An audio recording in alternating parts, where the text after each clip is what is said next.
मोर कौन हेब education loan नहीं बापा मांकर बहुत आशा अच्छी चाकरी तो करने को ही पड़ो तुलना भी करती कि पड़ोसी पुओ कि झीर हो गलानी तुमर केबे हेब ए जो भविष्य को नहीं तुम्हें एते चिंतित से भविष्य भी कौन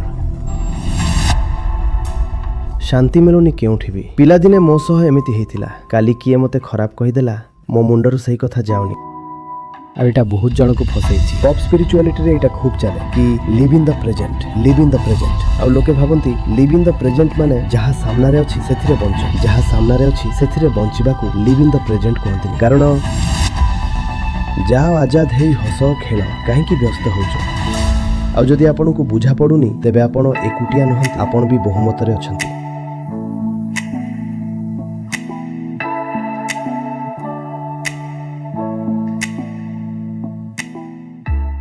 आपण कहउचंती ना मन लगातार दौड़ुछि शांति मिलुनी केउठी भी तार कारण अछि से निजकू पूरा दुनिया ठू अलगा बोली भाबी नैछि आउ जे निज आखपाखरे निज ठारू किछि अलगा देखिबो से तो दौड़ुथिबो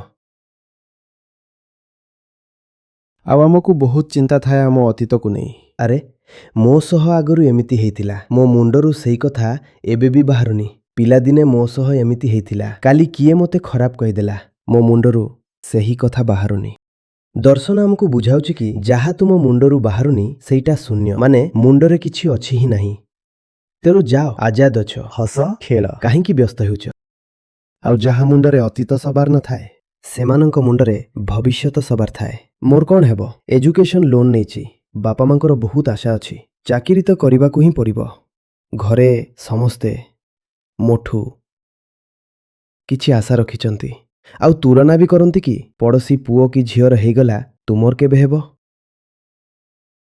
ए जो भविष्य को नहीं तुमे एते चिंतित से भविष्य भी कौन शून्य अटे कारण भविष्य वर्तमान उपरे निर्भरशील वर्तमान अहंकार उपरे निर्भरशील आउ अहंकार निजे एक फंपा जिनिस काहेकि व्यस्त होउछ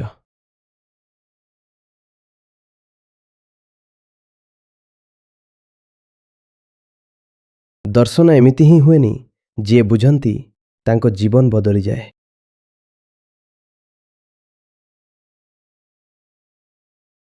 जीवन हल्का हो जाए अजथा बोझ सबु हटि जाए बुझा पड़ुछि ए कथा आउ आपण प्रायतः शुणिथिबे कि वर्तमान रे बंचिबा उचित लिव इन द प्रेजेंट एबे आपण को देखा जाउथिबो से कथा केते मूल्यहीन कारण वर्तमान रे कौन बंचिबो वर्तमान जहा पई अछि सिए ही मिछ तेनु एठारे एहा जरूरी है जाए कि आमे वर्तमान एवं वर्तमान काल मध्यरे पार्थक्य करिबा वर्तमान एवं वर्तमान काल मध्यरे पार्थक्य वर्तमान काल सईटा जहा अहंकार पाई सईटा मिछ वर्तमान कालर गोटे पाखरे काल एवं अन्य पाखरे अहंकार बसी थाए एहा पूरा मिथ्या ए जो द्वैतात्मक संपर्क एहा निजे एक संपूर्ण मिथ्या ताहले वर्तमान पुनी कौन वर्तमान काल तो एटा ही गला वर्तमान पुनी कौन प्रेजेंट मोमेंट तो गोटे जिनिष हैला एबे ए प्रेजेंट कौन वर्तमान माने हेबा दैट विच इज जहार प्रकृत रे सत्ता अछि जे प्रकृत रे अछि सेटा कौन जेतेबेले इए एवं इए निज निज मध्य रे जेउ दूरता बनै रखिचंती अहंकार जी जगत ठारू दूरता बनै रखिछि एही दूरता जेतेबेले मिटेई दिया जाए तो जहा बंची थाए अद्वैत सत्य ताहा ही वर्तमान अटे तेनु वर्तमान हेउछि उच्चतम सत्य एवं वर्तमान काल एक फंपा कल्पना वर्तमान अद्वैत अटे एवं वर्तमान काल द्वैतात्मक दुख जहां को बुझा पड़ुनी से माने सुनुथांतु ଏଇ କଥା ସବୁ ଯେବେ ଭିତରକୁ ଯିବ ନିଜ କାମ ଧୀରେ ଧୀରେ କରିବ। ଆଉ ଯଦି ଆପଣଙ୍କୁ ବୁଝା ପଡ଼ୁନି ତେବେ ଆପଣ ଏକୁଟିଆ ନୁହନ୍ତି, ଆପଣ ବି ବହୁମତରେ ଅଛନ୍ତି।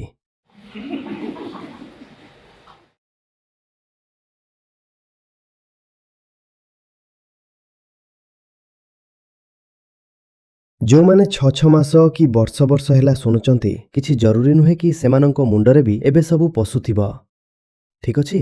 ତେଣୁ ବାସ୍ ଧ୍ୟାନ ଦେଇ ଶୁଣୁଥାନ୍ତୁ। କଥା ବହୁତ ରୋଚକ।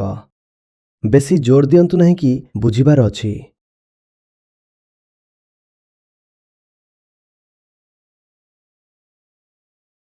କଥା ବୁଝିପାରୁଛ? ବର୍ତ୍ତମାନ କାଳ ମାନେ ଘଣ୍ଟାର ସେହି ସମୟ ଯାହା ମୋତେ ଦେଖାଯାଉଛି।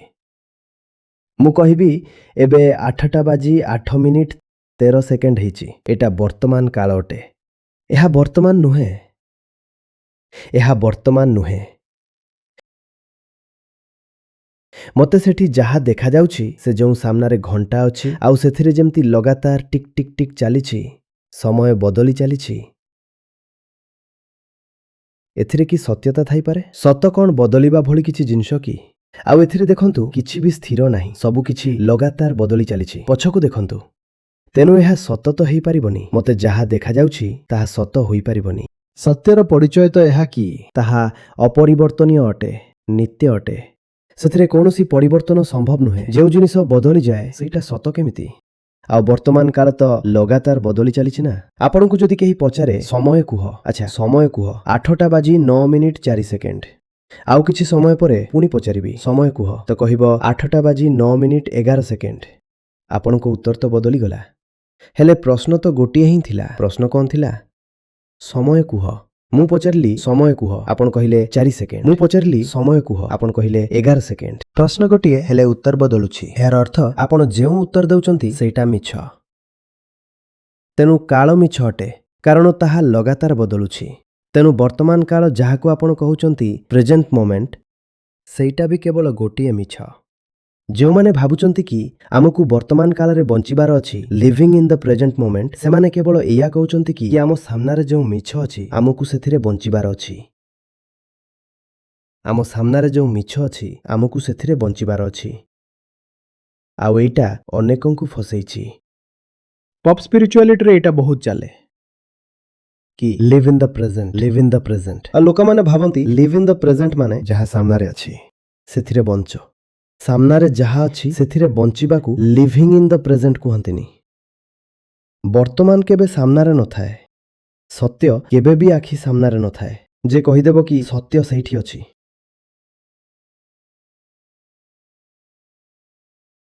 ଭିତର ଆଉ ବାହାରର ଯେତେବେଳେ ଦୂରତା ମେଟିଯାଏ ସବୁକିଛି ଏକ ହେଇଯାଏ, ଅଦ୍ୱୈତ ହେଇଯାଏ। ତାକୁ ହିଁ ସତ୍ୟ କୁହାଯାଏ।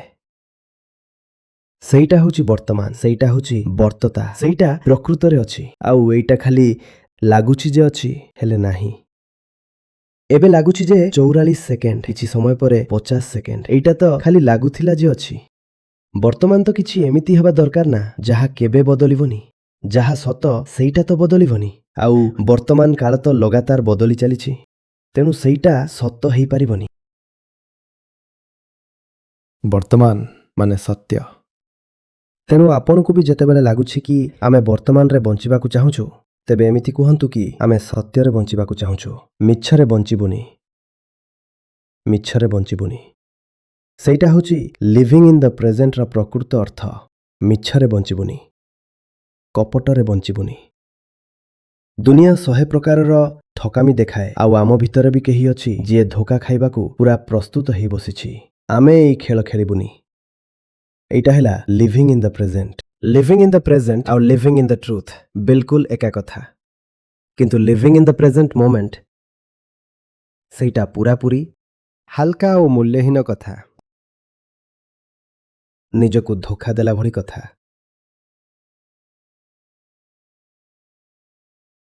ଲିଭିଂ ଇନ୍ ଦ ପ୍ରେଜେଣ୍ଟ ମୋମେଣ୍ଟର ମାନେ ହେଉଛି ଏବେ ତୁ ମୋତେ ଠକିବାକୁ ଆସିଛୁ, ତେଣୁ ତୋ ପାଖରେ ଠକାମିର ଶିକାର ହେଇଯିବି।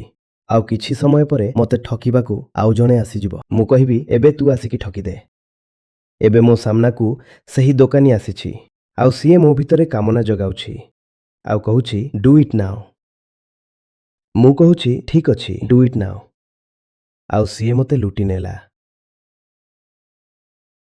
ଆଉ ପୁଣି ଅନ୍ୟପଟେ ଆଉ ଏକ ଦୋକାନ ସାମ୍ନାକୁ ଆସିଗଲି। ସେଠି ଆଉ କେହି ଜଣେ ସାମ୍ନାରେ ଠିଆ ହେଇଯାଇଛି। ଆଉ ସିଏ ବି ଏକ ଆକର୍ଷଣୀୟ ଜିନିଷ ଦେଖାଉଛି ଯେ ଆପଣ ଏଇଟା ନେଇଯାଆନ୍ତୁ, ଏଇଟା ନିଅନ୍ତୁ। ଆଉ ମୁଁ କହିଲି ହଁ ଭାଇ, ଆଗ ପଛ କ'ଣ ଭାବିବା, ଯାହା କିଛି ସାମ୍ନାରେ ଅଛି ସେଇଥିରେ ବୁଡ଼ିଯା। ଆଉ ଦୁନିଆ ଯାକର ଯେଉଁ ବିକ୍ରେତା ଅଛନ୍ତି ସେମାନେ ଆଉ ଚାହାନ୍ତି କ'ଣ, ଏଇଆ କି ଯାହା ଆପଣଙ୍କୁ ଦେଖାଯାଉଛି ଆପଣ ତତ୍କାଳ ସେଥିରେ ହଜିଯାଆନ୍ତୁ। ତେଣୁ ଏଇଟା ଲୁଟି ହେବା ଭଳି କଥା, living in the present moment. ଆଉ ଲିଭିଂ ଇନ୍ ଦ ପ୍ରେଜେଣ୍ଟ ବିଲକୁଲ ଅଲଗା କଥା, ପୁରା ଅଲଗା କଥା। ତାର ମାନେ ହେଉଛି ମିଛରେ ଫସିବି ହିଁ ନାହିଁ। ଏଇ ଯେଉଁ ଅହଙ୍କାର ଅଛି ତା କଥାରେ ମୁଁ ଚାଲିବିନି। ମୋତେ ଭଲରେ ଜଣା ମୁଁ କେମିତି। ମୁଁ ଦେଖିଛି ନିଜକୁ ଆଉ ଲଗାତାର ଦେଖୁଥାଏ କି ମୁଁ କେମିତି। ତେଣୁ ନିଜ ଉପରେ କେବେ ବି ବହୁତ ଭରସା କରିବିନି। ଅନ୍ୟ ଜଣେ ବି ଆପଣଙ୍କୁ ସେତେବେଳେ ଠକେ ନା ଯେତେବେଳେ ଆପଣ ତା ଉପରେ ଭରସା କରିଦିଅନ୍ତି। ଏ ଯିଏ ଭିତରେ ବସିଛି, ଯିଏ ଠକମାନଙ୍କ ଉପରେ ଭରସା କରିଦିଏ, ମୁଁ ତା ଉପରେ ହିଁ ଭରସା କରିବିନି। ଆପଣଙ୍କ ଭିତରେ କେହି ବସିଛି ଲୁଟି ହେବାକୁ, ଠକାମିର ଶିକାର ହେବାକୁ ପୁରା ପ୍ରସ୍ତୁତ, ଠକି ହେବାକୁ ବିଲକୁଲ ପ୍ରସ୍ତୁତ। ଆପଣ କେବେ ଧୋକା ଖାଇଛନ୍ତି? ଧୋକା ସେତେବେଳେ ଖାଇଲେ ନା ଯେତେବେଳେ ଧୋକା ଦେଉଥିବା ଲୋକ ଉପରେ ଆପଣ ଭରସା କଲେ। ତେବେ ଆପଣଙ୍କୁ ଅସଲ ଧୋକା ଦେଲା କିଏ? ଧୋକା ଦେଉଥିବା ଲୋକ ନା ସିଏ ଯିଏ ଧୋକା ଦେଉଥିବା ଲୋକ ଉପରେ ଭରସା କଲା? ହଁ, ତେଣୁ ମୋତେ ଧୋକା ଖାଇବାର ନାହିଁ। ମୋତେ ଜଣାଅଛି ମୋ ଭିତରେ କିଏ ଅଛି। ସିଏ ମୋତେ କହିବ ଏବେ ଏଇ ଜିନିଷଟା ସାମ୍ନାରେ ଅଛି, ଚାଲ ଜଲ୍ଦି ଝାମ୍ପି ନେବା। ନା ବାବା ନା।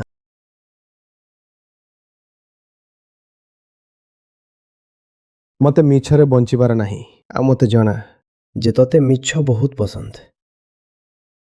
ମୁଁ ମିଛରେ ବଞ୍ଚିବାକୁ ଚାହେଁନି। ଆଉ ଭିତରେ ଏ ଯେଉଁ ଅହଙ୍କାର ବସିଛି ତାକୁ ମିଛ ବହୁତ ପସନ୍ଦ। ମୋତେ ତା ଉପରେ ଭରସା କରିବାର ନାହିଁ। ମୋତେ ବହୁତ ଆତ୍ମବିଶ୍ୱାସରେ ବଞ୍ଚିବାର ନାହିଁ। କଥା ବୁଝାପଡ଼ୁଛି? ଏଇଟା ହେଲା living in the present. Living in the present moment living in the ego ସହିତ ପ୍ରାୟ ସମାନ, ମିଛରେ ବଞ୍ଚିବା ସହିତ ସମାନ।